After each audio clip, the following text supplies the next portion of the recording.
Good morning friend, welcome to you all in my channel doctor Anshuman Suman. आशा करते हैं आप लोग सभी स्वस्थ और अच्छे होंगे। एक बहुत ही दर्दनाक कह सकते हैं दुर्घटना हुई है विशाखापत्तनम में। जब मैं उसको पढ़ा तो लगा आप लोग के समक्ष इस बात को रखूं। दोस्तों, ये एक प्रकार से कह सकते हैं 1984 ईस्वी के एक महान त्रासदी का ये पुनरावृत्ति के जैसा दिखता है। और जब मैं इस तथ्य को देखा तो लगा मैं आपके सामने कुछ प्रस्तुत करूं, ताकि ये जो है आपके लिए काफी महत्वपूर्ण होने वाला टॉपिक्स है। चाहे वो किसी भी प्रकार का कंपटीशन होगा, चाहे वो सिविल सर्विस का होगा या वनडे एग्जाम का होगा, वो यहाँ से काफी सारे प्रश्न उठेंगे।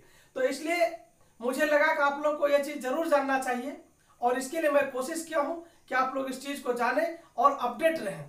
तो चलिए दोस्तों, मैं आपको इसके बारे में बताता हूं कि आखिर विशाखापत्तनम, जो कि कह सकते हैं भारत का one of the best city है, वहां आखिर क्या हुआ, कौन सी ऐसी दुर्घटना हो गया जो कि अभी तबाही मचा हुआ है एक प्रकार से वहां पे। तो देखिए, ये विशाखापत्तनम गैस रिसाव दुर्घटना का केस है जो 6 मई 2020 को प्रारंभ हुआ। ठीक है दोस्तों, अभी जो टेंटेटिव डेट है, जो बीबीसी के न्यूज के हिसाब से जो सुनने में आया, वो टेंटेटिव टाइम्स है कि किस समय एक्चुअल में ये रिसाव हुआ है।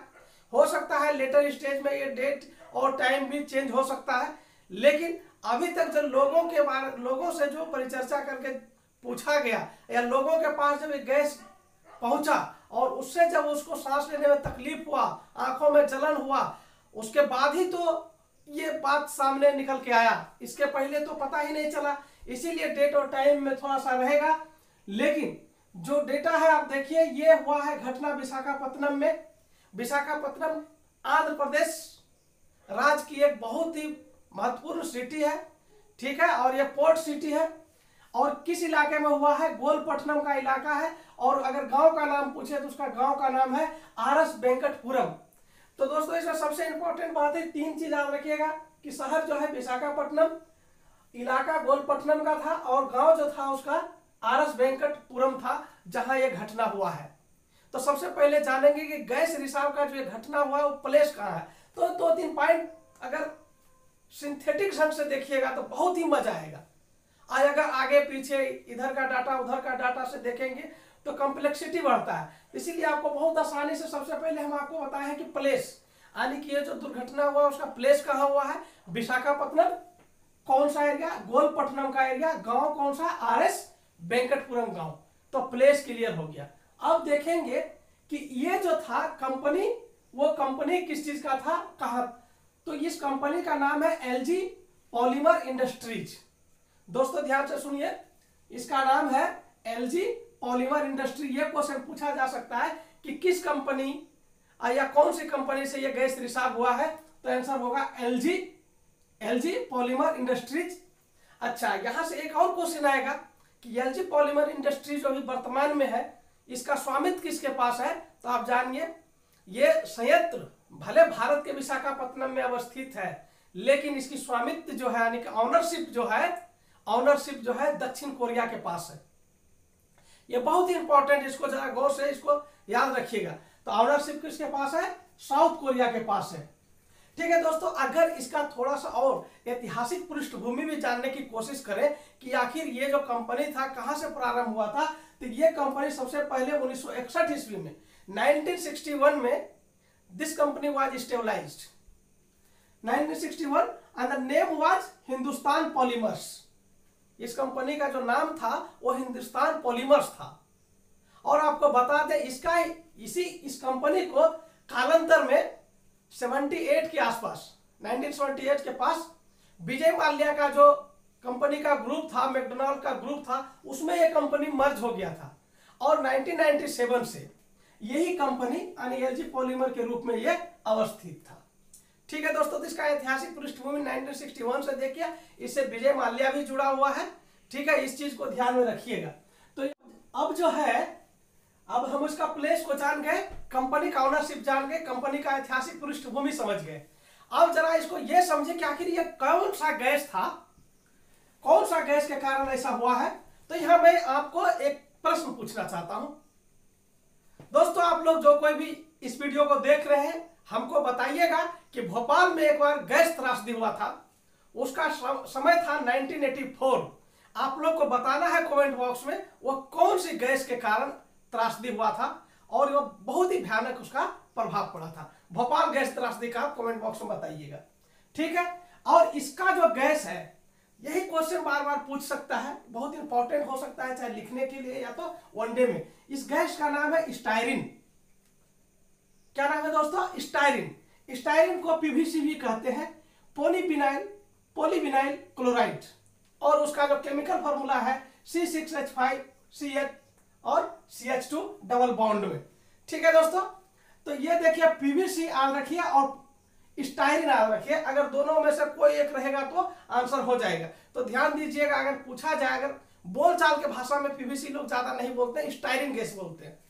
कि ये जो है अभी जो घटना हुआ, विशाखापट्टनम गैस दुर्घटना जो हुआ, किस गैस के कारण हुआ? स्टायरिन गैस के कारण हुआ, ठीक है। ये गैस का प्रकृति देखो, ये न्यूरोटॉक्सिन है, यानी कि भैंस के लिए जहर के रूप में काम करता है। दम घोटू गैस है ये, और माने दम घुटता है इससे, न्यूरोटॉक्सिन है। दूसरी बात क्या है?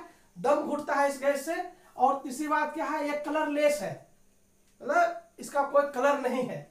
और क्या होता है? आंखों में इससे जलन होता है। तो इस गैस का ये लक्षण है। अगर इससे आप प्रभावित होंगे या लोग जो प्रभावित हो रहा है, उसमें इस प्रकार का चीजें देखने के लिए मिलेगा। तो आप समझ गए गैस कौन सा था? स्टायरिन गैस था। और तीसरा था न्यूरोटॉक्सिन था, दमघोटू था, कलरलेस था और आंखों में से जलन होता है। अब जब पीवीसी की बात आया है तो थोड़ा सा हम सोचे कि पीवीसी के बारे में भी आप लोग को जानकारी दे दे। तो पीवीसी का यूजेज देखिए कि पीवीसी का यूजेज कहाँ होता है। पॉलीविनाइल क्लोराइड का यूज कहाँ होता है? पॉलीस्टीरीन प्लास्टिक बनाने के क्षेत्र में, फाइबर बनाने के क्षेत्र में, ग्लास बनाने हेतु, रबर बनाने हेतु इत्यादि। तो ये पीवीसी का यूज भी आपसे बार बार अगर पूछता भी है, अगर पूछेगा भी तो याद रखिएगा, प्लास्टिक, पॉलीस्टीरीन प्लास्टिक बनाने के लिए, फाइबर बनाने के लिए, ग्लास बनाने के लिए, रबर बनाने के लिए। देखिए, अब आप जो है यूजेज ऑफ पीवीसी देख लिए कि प्लास्टिक, फाइबर, ग्लास इत्यादि बनाने में पीवीसी का इस्तेमाल होता है।